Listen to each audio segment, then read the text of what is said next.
Hey, good morning, everyone. Welcome back to Let's Actually Talk About Hell. And today we're going to do something very simple. We're going to slow everything down and actually think through what we, Christians, say happens when a person dies. Because most of us, I'm discovering, haven't even thought this through. Not really. Not in detail. And the dream I woke up from this morning made that painfully obvious. Imagine a 14-year-old Muslim girl, kind, sincere, doing her best. She dies unexpectedly. She walks through the great tunnel of light, her heart pounding, her voice full of hope. She steps off the metaphorical elevator.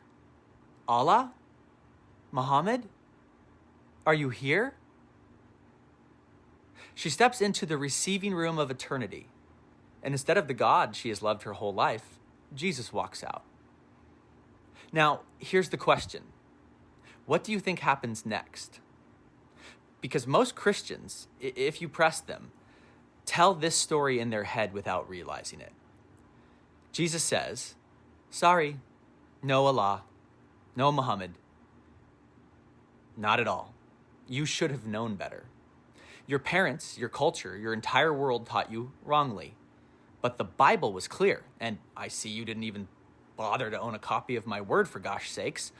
But bottom line, the book makes it really clear.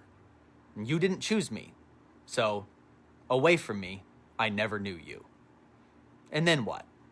She's escorted to eternal torture? Forever? Because she was born on the wrong continent to the wrong parents inside the wrong religion?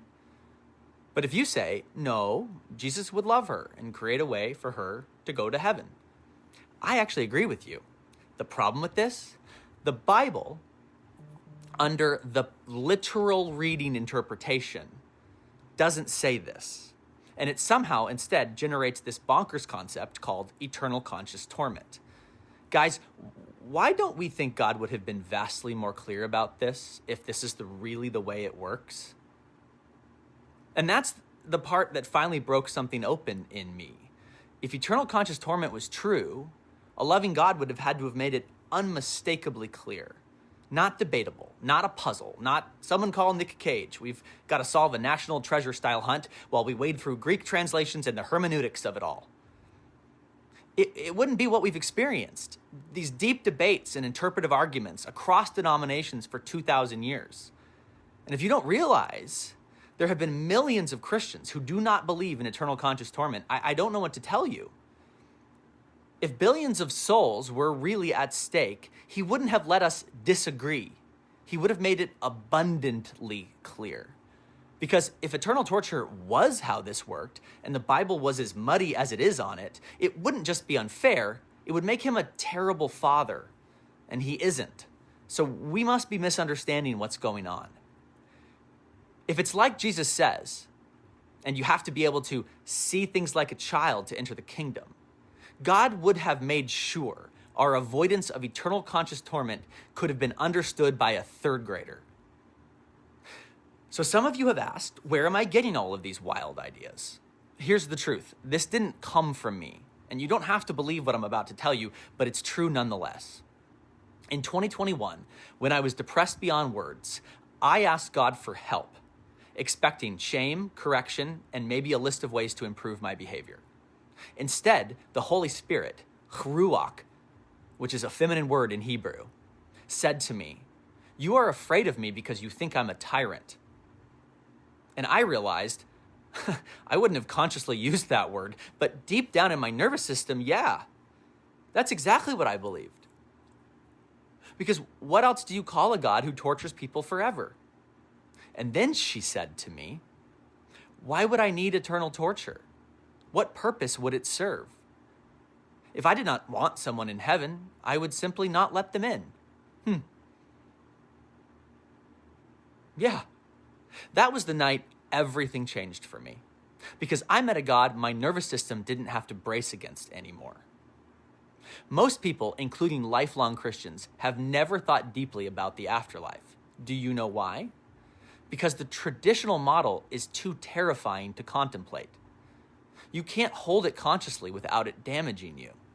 So we pushed it down, took comfort in, I prayed the prayer, and tried not to think about the billions of others that didn't. Look, if that doesn't bother you, then I kindly ask you to check your heart. It bothered me, although I didn't think there was any other option to believe than what literally everyone around me was saying I had to believe. It haunted me at an unconscious level and caused my nervous system to run in overdrive.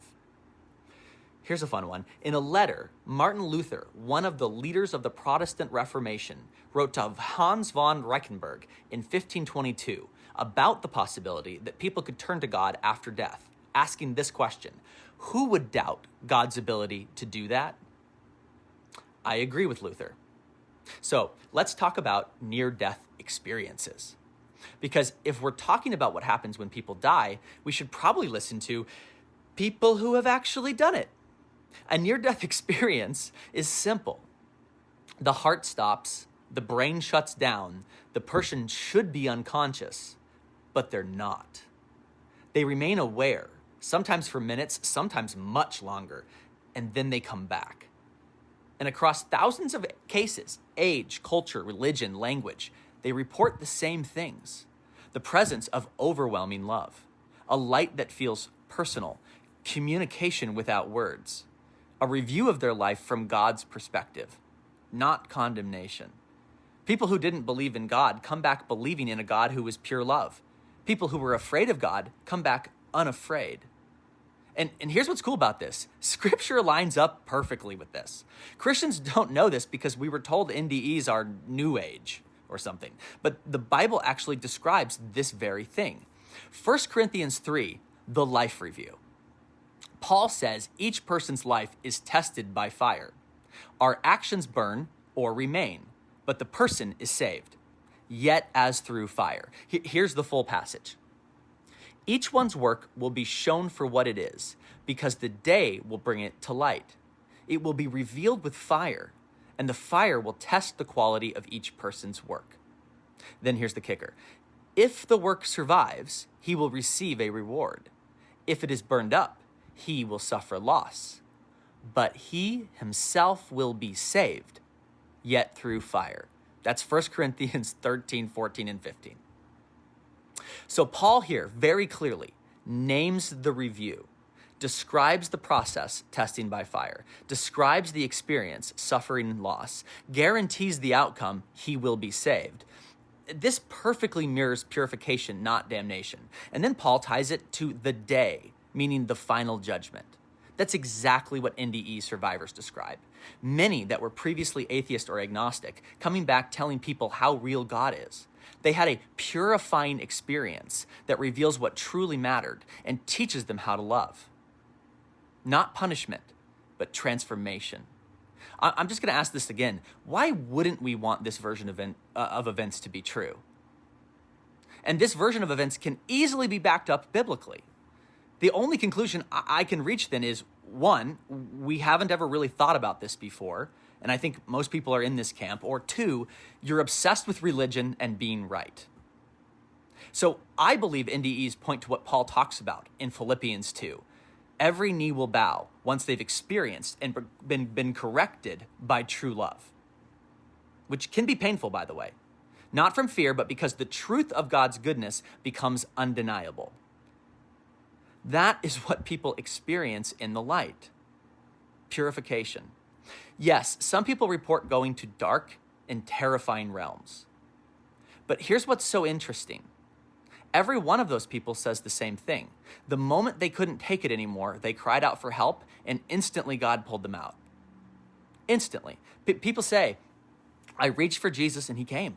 I cried out to God and love lifted me. I thought I was damned, but the second I asked, I was saved. One woman describes being in a prison camp, and it was Christmas time. She started to sing a Christmas carol, and the guards got really upset at her. So she sang louder, and when she got to the part of the song that names Jesus, she was instantly transported out of there. These are all on YouTube, guys. Go see for yourself. They're fascinating. So here's the unavoidable conclusion. Hell is not a place God sends people. Hell is a state the soul enters here on earth and also after our time here on earth. And the instant the soul turns towards love, love always responds. That is the gospel. That is Jesus. That's the character of God.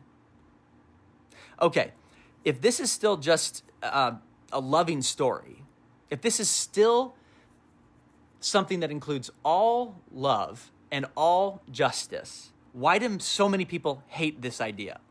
Let's just say it plainly. Some Christians get angry at this idea that God might save people after death. It feels unfair to them because they're imagining a scenario where they gave up sin their whole life while somebody else partied and then gets grace in the end. But here's what's missing from that frame, and it's a huge miss. Sin does not feel good. It destroys people. It hollows them out from the inside. It creates the condition of death while they're still alive. Sound familiar? Nobody is out there having fun rebelling against God. They're miserable. They're lost. They're in pain. They might try to project a different story on the outside, but when they lay down to sleep at night, they're in agony. So when they finally do turn towards love, even at last breath, even after death, God's not keeping score. God's healing a child. My favorite teaching on this is the story of the prodigal son. One son stayed home, dutiful, resentful, while the other wandered into darkness. When the lost one returned, the father didn't say, well, you chose wrong, consequences forever. No, he ran out to meet him. He embraced, he celebrated. The only person angry was the older brother. And Jesus told this story specifically to religious people who hated how extravagant God's mercy was. The question is, which son are we acting like? A loving God would not design a universe where a sincere 14-year-old Muslim girl or Hindu girl is tortured forever for being born into the wrong culture. A loving God would not weaponize eternity. A loving God would not hide salvation behind unclear verses and then punish you for interpreting them wrong. A loving God rescues the moment you ask. And if that's true in death, then eternal conscious torment collapses instantly. It has no logical foundation. It has no biblical foundation. It has no moral foundation, and especially no Christ-like foundation. The truth is much simpler. Love wins because God is love. And fear loses because fear was never God in the first place. All right, more tomorrow. GG's, everybody.